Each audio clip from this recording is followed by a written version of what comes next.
Hi, Kim. Hi, Barbara. How are you?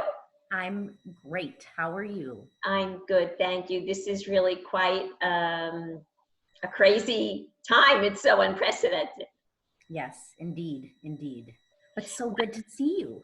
It's so good to see you. I mean, even if it's in this remote fashion, we can see each Absolutely. other and hear each other. Right. And I think that we're connecting more with people this way, more than maybe there's some people that I've talked to more in a month than maybe I would have in the past. So. Really? Mhm, Is mhm. it through this type of format or This phone or FaceTime or? this phone, FaceTime, every bit of it. Well, it's great for us to be able to keep up connections like this. Absolutely. I just this morning read something interesting that Joel Gray had written as an opinion piece in the New York Times, and how theater not only brings people together, but they come together and they process things together. Mm-hmm. And we don't have that capability right now. Yes. Well, talking a little bit about the work you've done in theater, and specifically with the Minnesota Jewish Theater Company, when I was thinking about the work you've done with us, it's so varied. From our holiday shows, Herschel and the Hanukkah Goblins, Mm-hmm. and the Hanukkah Guest. Yes. And then I think, am I correct, the first show you did was Church and State? That is correct. Yes. Where you played the wife of a Southern politician. And I don't know that I will ever forget the scene where you were inebriated. As one reviewer wrote, it was probably the best scene of a woman who was drunk they'd seen in they didn't know how long. And it was so funny, but it was so touching. And then you were this hard woman, boutique owner in our world premiere of Natasha and the Coat. Yes, yes. And then in What I Thought I Knew, you played, was it 38 characters? Something like that, yes. Yeah. Mm-hmm. Mm-hmm. Did you have a favorite of those? Well, I think I have favorite bits of each show, but my heart was with Bubba Brena in the Hanukkah Guest. She just was so much fun to play and dive into, and just be a bubby. I'm not a bubby. I hope to be a bubby sometime. I can't be bubby because my mom's bubby, so I'll have to figure out a different title. But I just, she just was, I just loved her so much. She's just she just had no, she had no walls. There were no barriers with her. You could just go. And Craig Johnson, the director, let me play, and he was so much fun to work with to get her to bring her to life. You know, she was so delightful, and I think that in my own personal life, I so enjoy people that are not pretentious. You know, they're just who they are. Yeah. And she was like that. Absolutely. Yes. Well, how did you prepare? I'm going to move us a little bit in a different direction. How did you prepare for all of those characters in What I Thought I Knew? So with each show, when I have a character, I try to memorize first, and then I break down the lines and try to figure out how I want to bring the character in with their body and how they hold themselves. And a lot of times, especially with going to Natasha and the Coat, a lot of times that doesn't come until you have your costumes. So I'd say, like, for me, about 25% of my character is complete. Like, you get that period on the character when you get your costumes. Really? That's for me. But going back to What I Thought I Knew, there were so many characters that I had to kind of... And so there was hardly any difference in costumes. Exactly. So it became about breaking it down and taking each character, and being that most of them were based, not all of them were completely real people, but a lot of them were based on actual events and actual people that Alice encountered. So I had to look at the truth of some of them, and I had to, there were a lot of far-fetched characters, but I broke down each character one at a time. And for instance, Michael, her fiance, was from New Orleans. And so to prepare for him, and he was a musician. And so I tried to find YouTube footage. YouTube is my friend when preparing for shows because lots of research can happen with YouTube. And I tried to find musicians from New Orleans and tried to hear how they spoke and how they performed and how they held themselves, and tried to find interviews of them just sitting and talking. And so that was kind of part of the breakdown for that, and just breaking down and doing that with each character, finding a doctor, finding another doctor, because that was a highly so show. You found the humanity of these people by finding people yes. who may have been those people in her life. Right. It's all about observation. Right. Observe. Yeah. Yeah. I remember, I cannot actually remember who this woman was in her life, but I guess it was the educational instructor talking about the medical procedures with the big boards and visuals. So she was, you said, I can't remember the words you just used, but she was larger than life, but I think the foundation of who she was the person that you would have absolutely about what was going to be coming up. Absolutely. And that's the thing. For me, I need to have a backstory on every character that I play, because a lot of the times, being a character actor, the roles that I play are far-fetched. And so the only way to bring humanity for me to those characters, and to give a realness to those characters, and make them believable for an audience, is to have that backstory.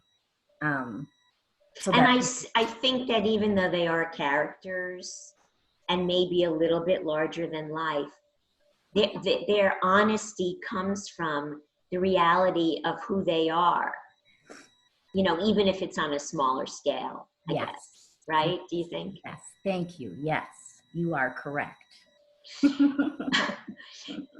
So you've done that really a broad range of work here at Minnesota Jewish Theater Company, and you've also worked at lots of other theaters in the Twin Cities that are diverse, from Hennepin Theater Trust,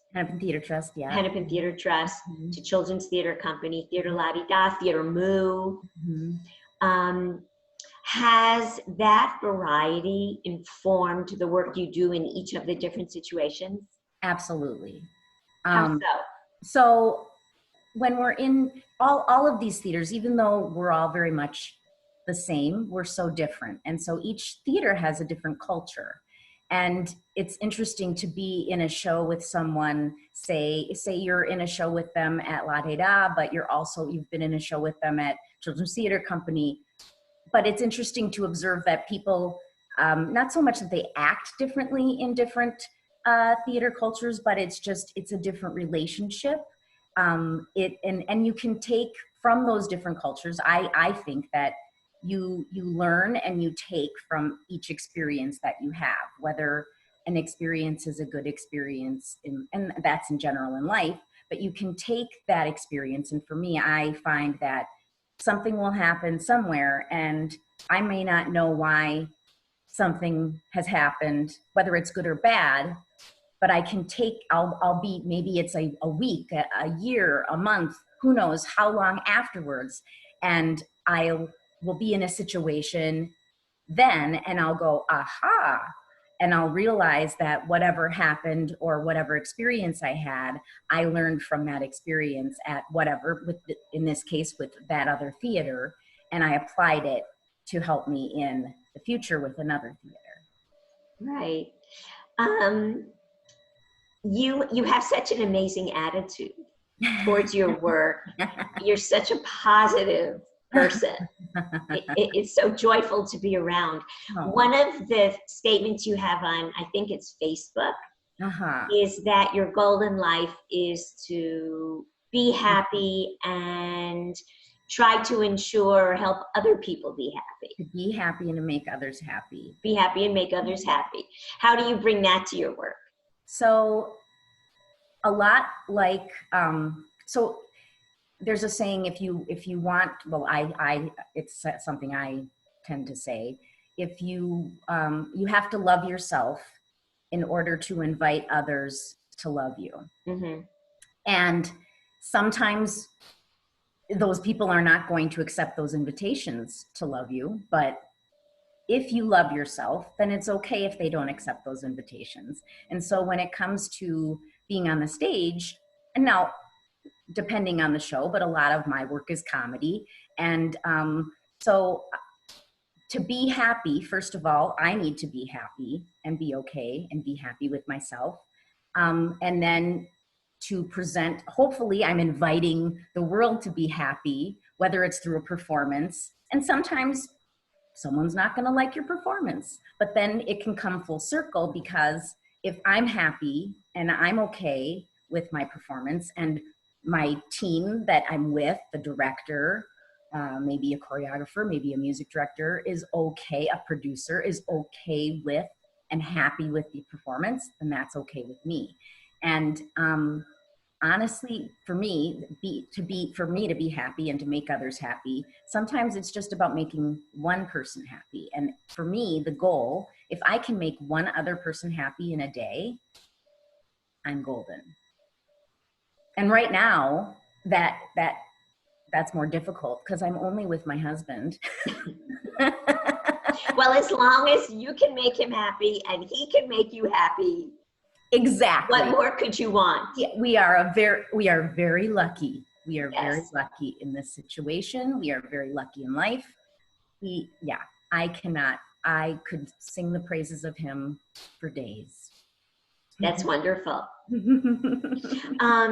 I have it on good authority that your favorite leading man is Donny Osmond. Can you tell us a little bit about that? So when I was, I think 3 or 4, the Donny and Marie show was on. And I remember just little bits and pieces, but I do remember we lived in New Jersey at the time. And there was a TV in the living room and there was a TV in my parents' room, a smaller black and white little TV. And I remember, I don't know how I found this show. I don't know, being 3 or 4 years old. But I remember just being enamored with the way he looked, the way he sang. And I didn't understand that Marie was his sister. I thought that Marie was his wife. And I remember not liking Marie.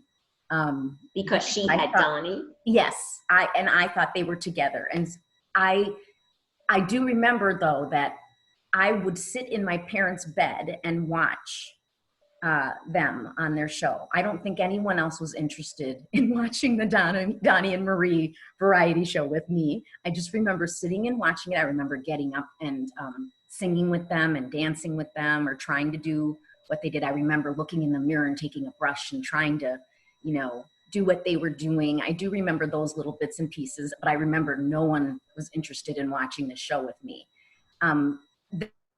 then to getting the Donny and Marie dolls.